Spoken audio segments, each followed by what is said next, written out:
and 15, and so you can turn there if you want to and go ahead and be prepared. Nathan taught last week this section, Exodus 14 and 15, but I didn't pick up and go to the next section. He just recommended that I find some things that were of interest in 14 and 15 and sort of reteach that section, because he said I didn't cover all the material that was there. And so today we are going to be focusing on the idea of sovereignty. I know that Nathan mentioned it last week. The key word that he used also was resolute, and the idea that God was resolute. So in just a minute, there are things that in this section that there's multiple things, but the idea that God shows his sovereign power. But then I'm going to focus more on the attitude of the people, the Israelites themselves today. So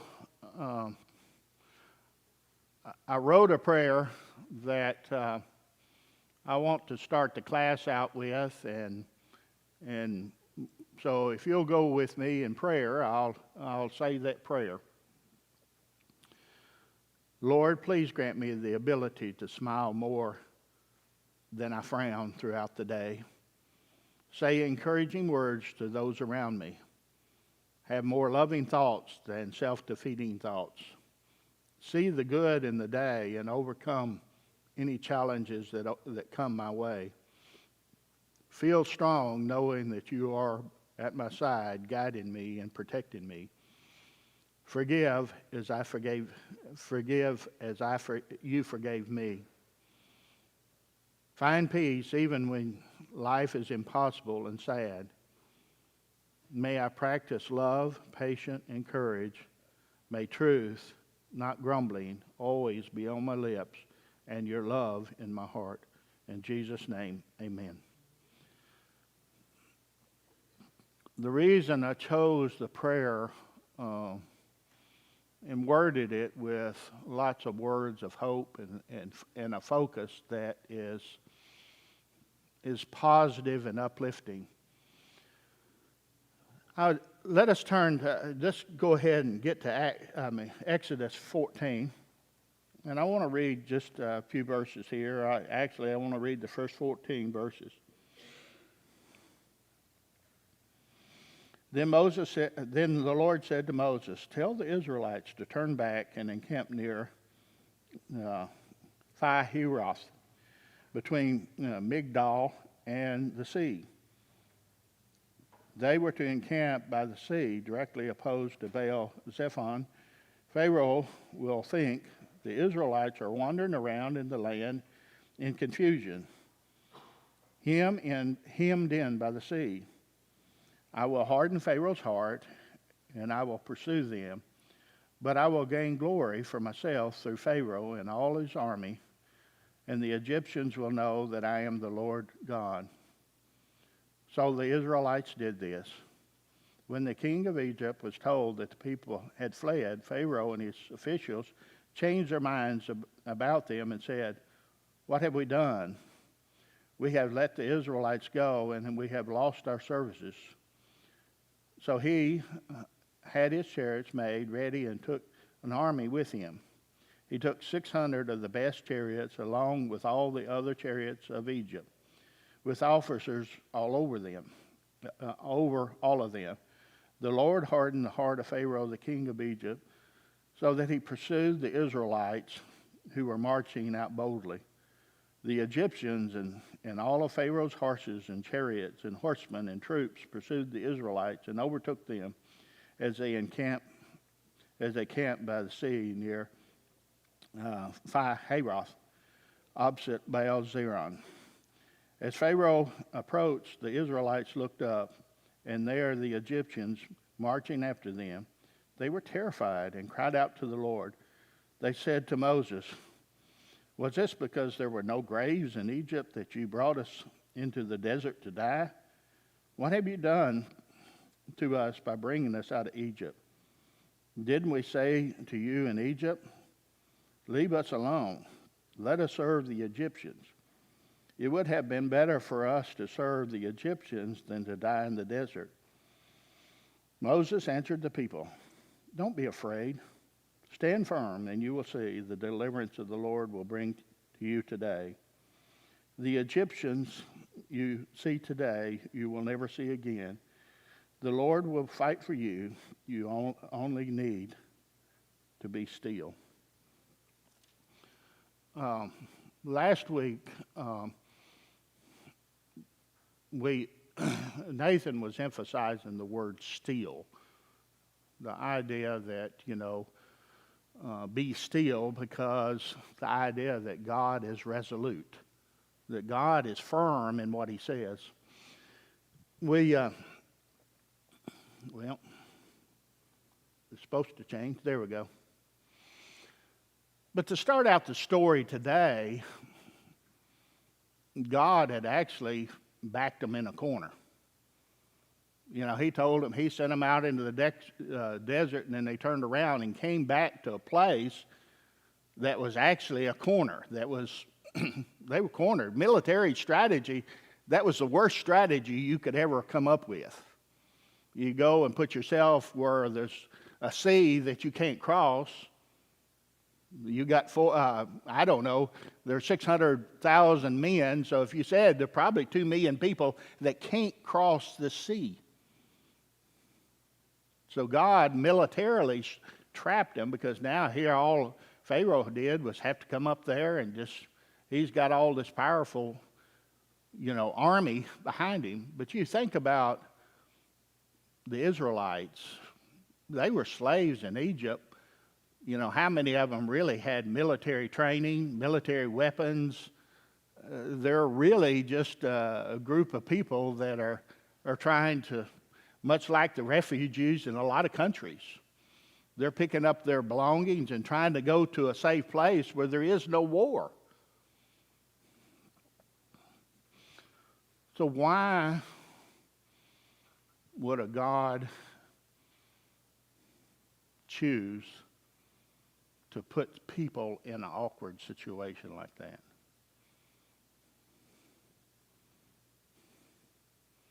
Yep, I'm going the wrong way, no wonder. The idea and the concept behind sovereignty is that there's nothing, no power, no dominion, no authority with the ability to stop God's will from happening. Everything is under God's power, even evil. Absolutely free to and able to enact his will. This part of the conversation it's hard to really try to teach. There's so many ideas that ran through my mind yesterday as I was trying to bring all this together. I told Sharon this morning I felt like my mind was scattered and trying to get it down to a point where we could really, truly visualize a sovereign God. Because one of the things that you have to deal with when you think about a sovereign God is our free will. In this story, what is one thing that God said he did that conflicts free will? Said he hardened Pharaoh's heart. How can you, as an individual person, wrap your mind around the fact that God is all sovereign, that his will is going to happen no matter what? No matter what anybody does, some way that people deal with it is through the idea, which is sort of prevalent today, is deist. He's a God that started the world spinning, and then he's up in heaven playing on his own keyboard, playing his own games. Whatever happens to the world happens to the world. But the one thing that the story of 14 and 15 points out, that God is not setting up playing solitaire in heaven in a distance away and having nothing to do with it. God is present. God is present here in this building. God's will is happening here in this building. So how do you, as a person, resolve the fact that you sitting in the pew question some of the behaviors of other people around you? And you know, when you read the Bible and you begin to look and see that the Bible says that's wrong. So how does God have both an active part in our life and a will? His will is exuded through everything. I hope that I can, maybe through the process of the day, help us understand. Here's a few more verses. I didn't read the last verse, but Psalms, I was hoping that maybe y'all could read that, but Psalms 115:3. Our God is in heaven. He does whatever pleases him. There is a level of pleases him. The second aspect of the story is, what is God preparing to do with the Egyptians? And the reality is that God is literally wiping Egypt out. Here's a God making a decision to wipe the Israelites out. He's using Pharaoh to lead a group of people to wipe them out. And so today, I can't deal with all of the aspects of sovereignty and how that I worked it out in my mind. But there is an important role that sovereignty, realizing that God is in control at all times, there's a place of peace that can help us in a time of turmoil.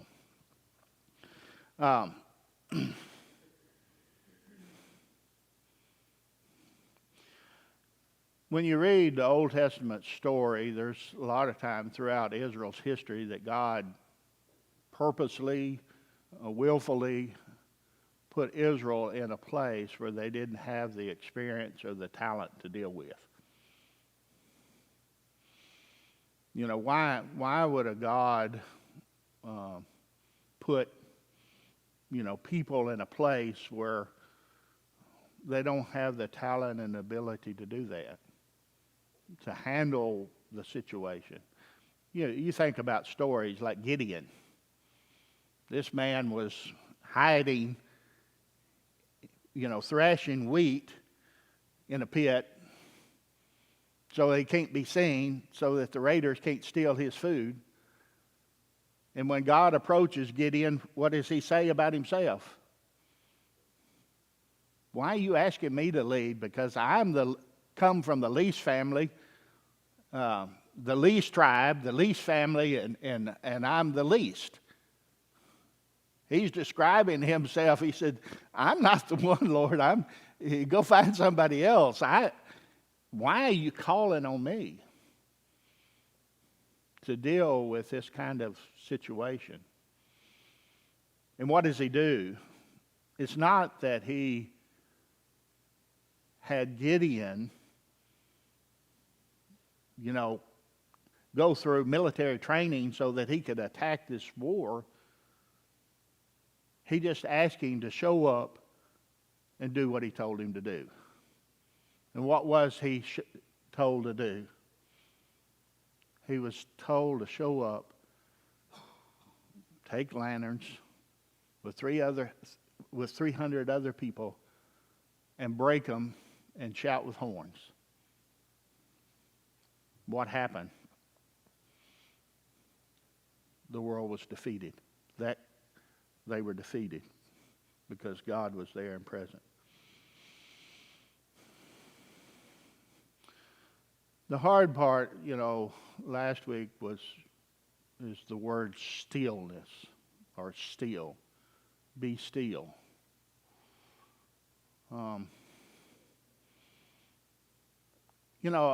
I think about our society today. Just over my lifetime, I grew up in a society where, just about all my friends were Christians. And all my friends were supporting the Christian ideas and the Christian philosophy. Now, today, I don't know that you could say that just about every friend that you come across is honoring God or holding on to God. Our society is changing.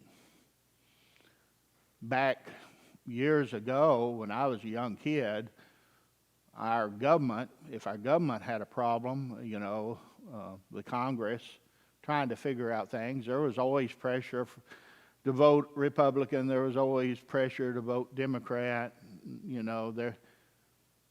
But things got done by having a middle. There was usually a middle Republican and a middle Democrat, and usually they would lean one way one time and lean another way, and so government functioned because there was a middle. But if you look at our government today, the powers to be are forcing more to the right or more to the left. In the middle, the negotiators are being pressured to stop being negotiators. There's pressure. Within the context of the church, the last year, I've been to Nashville, I've been to Colorado Springs, and I've been to a church in, I can't remember now. But anyway, in Denver, I was in a church in Denver. Every church that I've been to are having problems. All of them are saying that they're losing people.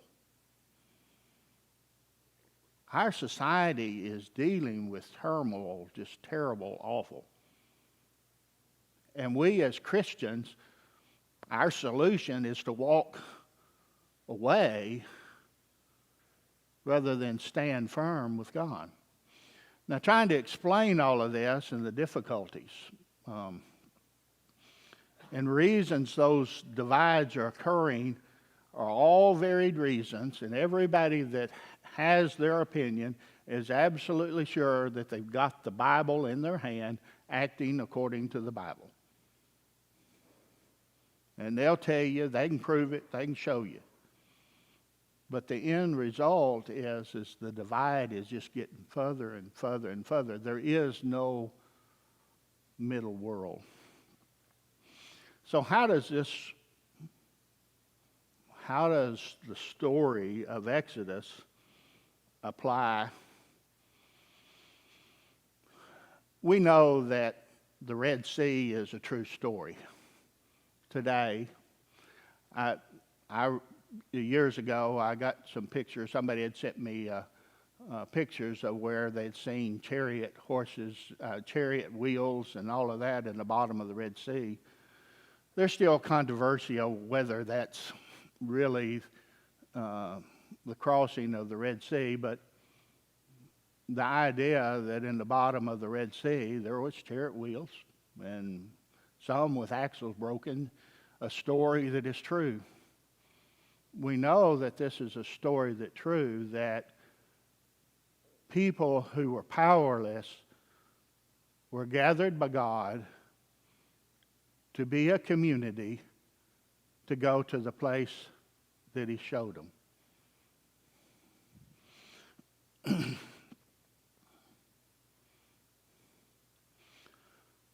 But when times got tough, what were the Israelites really put their trust in? If you remember that story, what'd they say? As Pharaoh approached, the Israelites looked up, and there was the Egyptians marching after them. They were terrified and cried out to the Lord. And they said to Moses, "Was it because there were no graves in Egypt that you brought us out here to the desert to die? What have you done to us by bringing us out of Egypt? Didn't we say to you in Egypt, 'Leave us alone, let us serve the Egyptians'? It would have been better for us to serve the Egyptians than to die in the desert." Do you see anything wrong with that? How many of us are in a society today and you're facing problems all around you, and your solution is to go back to the comfortable, even though it's a terrible mess? That's the place that you want to go back to. You want to go back to what is comfortable, what is known, what I'm used to.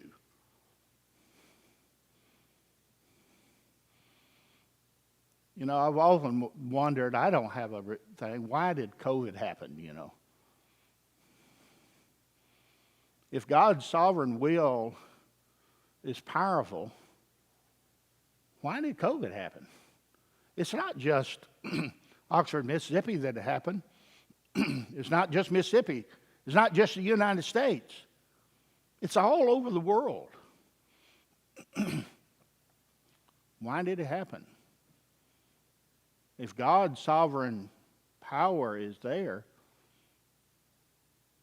but you look at the start of COVID, and you look at life right now, how many of you are really comfortable? We all sort of want to go back to the pre-COVID days of glory and power. The question that you have in terms of the idea of sovereignty is, God really working today? If He is, then what is still? Where is the idea of still? The one, you know, I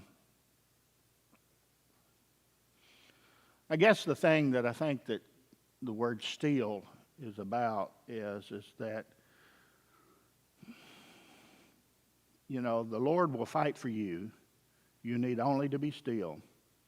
Then the Lord said to Moses, "Why are you crying out to me?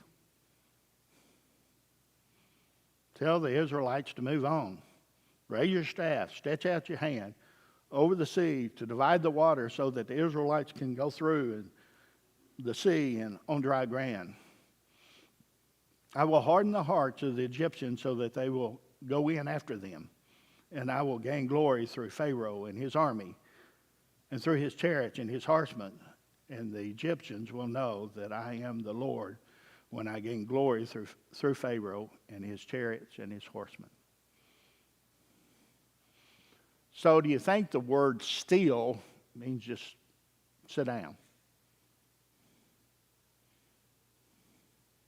What do you think the word still in that text means? You need only to be still. The next question that God asked him is why he's standing here. Why are you crying out to me? You know, why are you crying out? What does he tell him to do? Stop focusing on the Egyptians. Let me focus on the Egyptians. You focus on what I put you here on earth to do. The idea that there are things that are going to happen around you, that God's sovereignty is a bigger picture than what you and I and our minds can fathom. COVID is bigger than my mind can fathom. The problems in the church. Just the past week, I didn't sleep all night one night because of the problems in the church. It's bigger than my mind can wrap around. But the Israelites were powerless to save themselves. I'm powerless to fix the problems in our society today. But God don't want me just standing there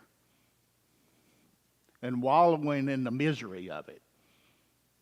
He's got a job for me to do. What is my job? Jesus said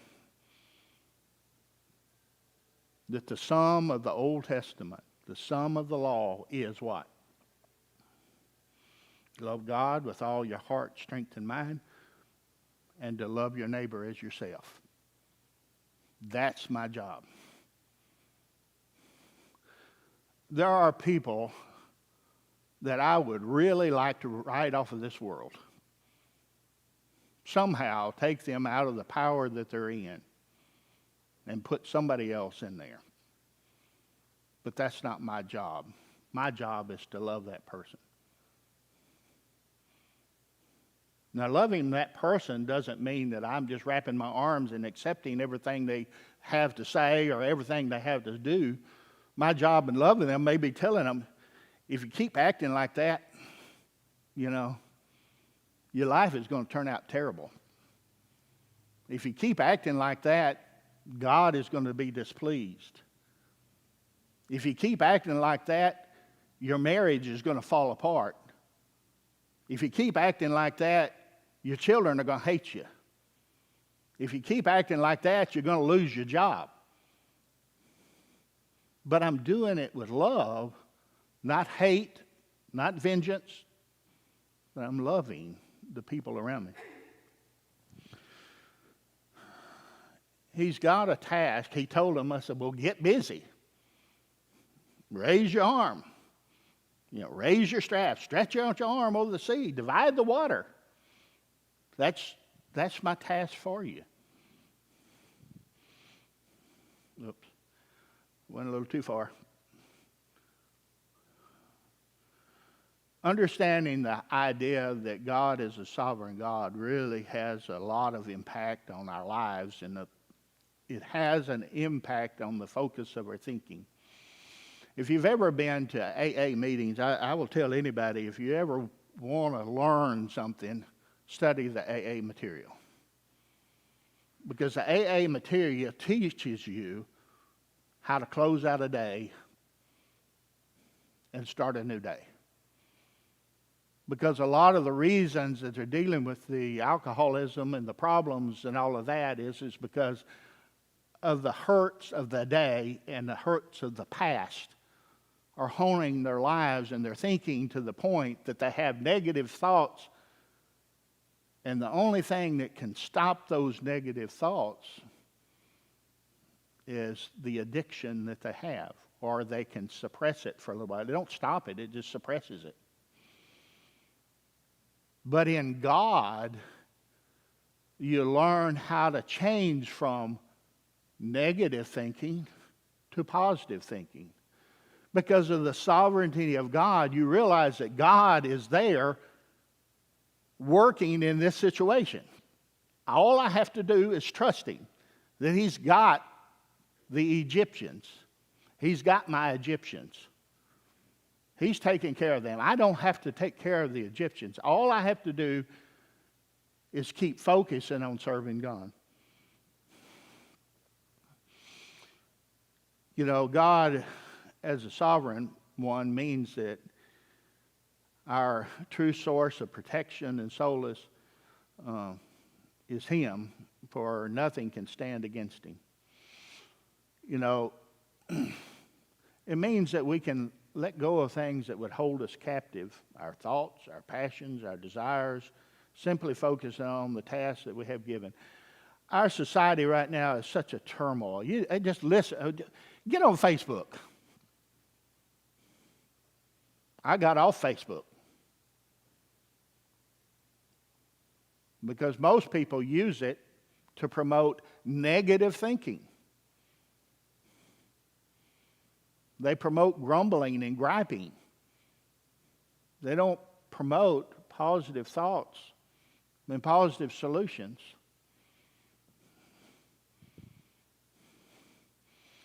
God is sovereign means that you don't have to live in a world of fear or anxiety, because you're trusting that He's handling the monsters.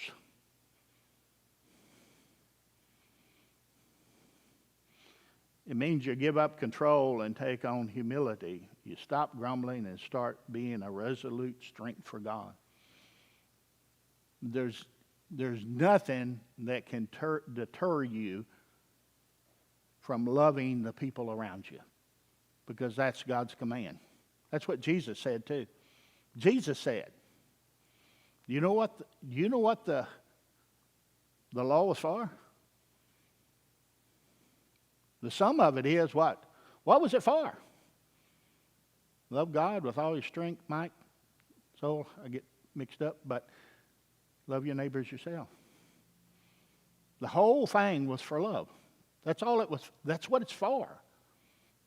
If whatever we're doing in a church is not producing love, then we're doing it wrong. Because that's what the gospel is all about, is to teach the sovereignty of God. Sovereignty also means that we accept the punishment of God. I can't understand why God hardened Pharaoh's heart. There's been times where I thought, well, God knew that Pharaoh was arrogant, so God knew exactly what to put before this arrogant guy to make him so arrogant that he'd put himself in a situation to die. And that's my way of determining that God's sovereignty hardened Pharaoh's heart. Is that right? I don't know. Because it says a bunch of times that He hardened Pharaoh's heart. I've got to deal with the reality that my God killed a nation of people. But why is beyond my capability as a person to understand.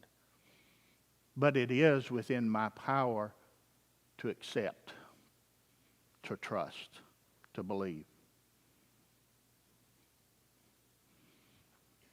It's just like Job. Just like Job. The scene in heaven is that Job is up there. Job's on earth, a blessed man, living a righteous life, a good man, and there's a scene going on in heaven where Satan comes before God, and God says, well, have you considered my man Job? He offered him up. For what? For his children to be killed, his livestock, money, riches taken away, and even his health taken away. But why? Why would God do that? To me, there's a battle in the heavenly realms that I can't understand. But how could God prove to Satan that Job's love for God wasn't based on all of these things unless all of those things were taken away? Job proved his love for God wasn't based in all of those things. None of us want to face that. I put a lighthouse up there as a sort of a symbol. I think the story of Exodus 14 is like a lighthouse. It's where the seas get rough, the wind's blowing, and you're in this boat and it's rocking. I can remember being on Sardis Lake when the storm came up, and we were in a little old bitty tin boat being tossed to back and forth. The emotions and the feelings. But I think that what God is calling us to do in His sovereignty is the realization that salvation is the ability to see the lighthouse even when the waves are terrible, rather than the creaks in the boat and how it's cracking. And He's not wanting us to hunker down and just cover our heads up and hope we live. He's wanting us to climb up that pole and wrap those sails around so the wind can't blow it. He's wanting us to bail water if we need to. That the solace comes from trusting God because you're looking at the lighthouse. You're looking at God's sovereignty as your focal point, rather than the waves around you and the trouble and the turmoil. I'm going to run out of time if I don't hurry up. But anyway, if you go to 15, we know that the sea happened. We know all of that. As soon as all of that, they have singing and they have praise. They for God, for all the victory. They're safe. Then in verse 22, then Moses led the Israel from the Red Sea. And they went into the desert of Shur. For 3 days they traveled into the desert without finding water. When they came to Marah, they couldn't drink its water because it was bitter. That is why the place is called Marah. So the people grumbled against Moses, saying, What are we due to drink? Then Moses cried out to the Lord, and the Lord showed them a piece of wood, and He threw it into the water, and the water became sweet. How long did it take? They lost the vision of the lighthouse. They lost the vision of the sovereignty of God. That evil has no power over God. That, Jesus was able to sleep in the boat because He was able to trust in God's sovereignty. He couldn't feel the waves. He couldn't feel, he didn't hear the sounds of splashing. He didn't hear them crying. He didn't hear any of that. In the Sea of Galilee, when they asked Him, Lord, how can you sleep? Because He knew the power of the sovereign God. But they lost their ability to see the power of the sovereign God. So the end of the lesson here is I've got several things. They began to grumble. We in the church should be different from the world. So what's the big deal about grumbling? Should we just join in on Facebook and be grumblers too? Should we, we're fixing to have shortages. In our business, we're already showing there's shortages of things that normally you can get in 2 or 3 days, and they're telling you that it's 8 weeks, 10 weeks.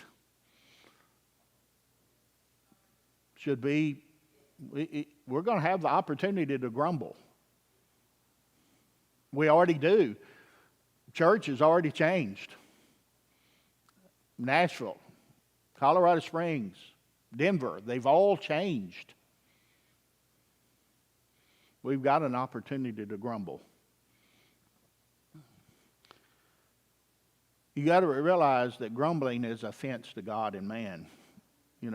Philippians 2, do all things without grumbling or questioning, that you may be blameless and innocent, children of God without blemish in the midst of a crooked and twisted generation, among whom you shine as lights in the world, holding fast to the word of life, so that on the day of Christ I may be proud that I did not run in vain or labor, or labor in vain.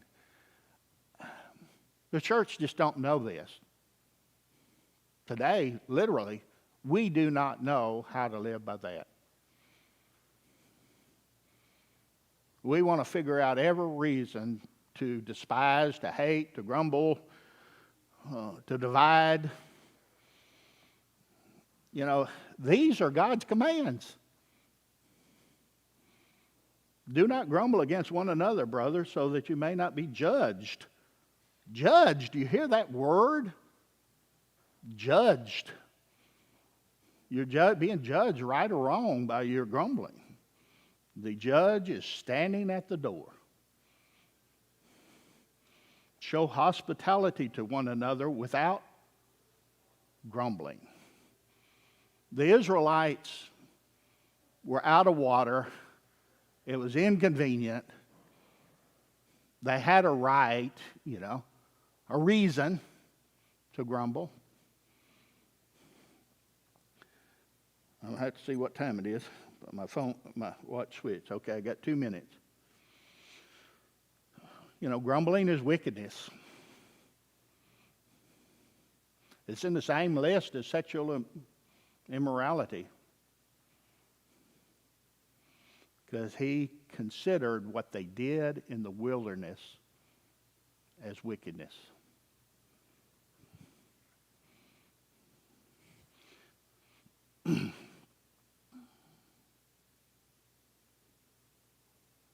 Okay, I think I skipped one.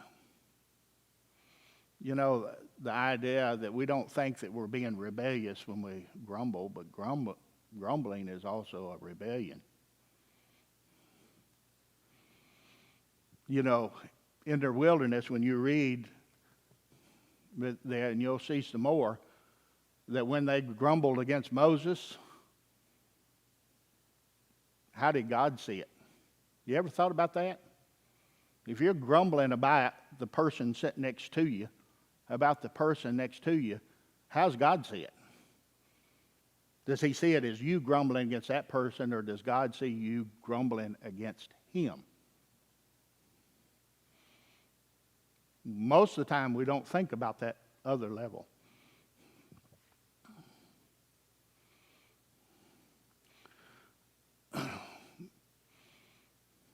But we don't realize that grumbling is an attack against God's sovereignty.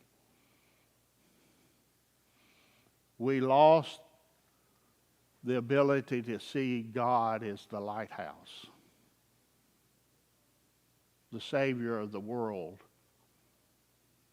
The Israelites lost. They had just been saved, just like our language today. In 1 Corinthians 5, I think it is, may be wrong, but it says they were baptized into Moses and the Red Sea, just like the language that we're baptized into Jesus and his death. It's the same language. They were just baptized and they began to grumble. They forgot God's sovereignty as the focal point of all of life, that God's in control no matter what. That's, of course, the lesson today. Thank you for being here, and we'll have worship here in a few more minutes.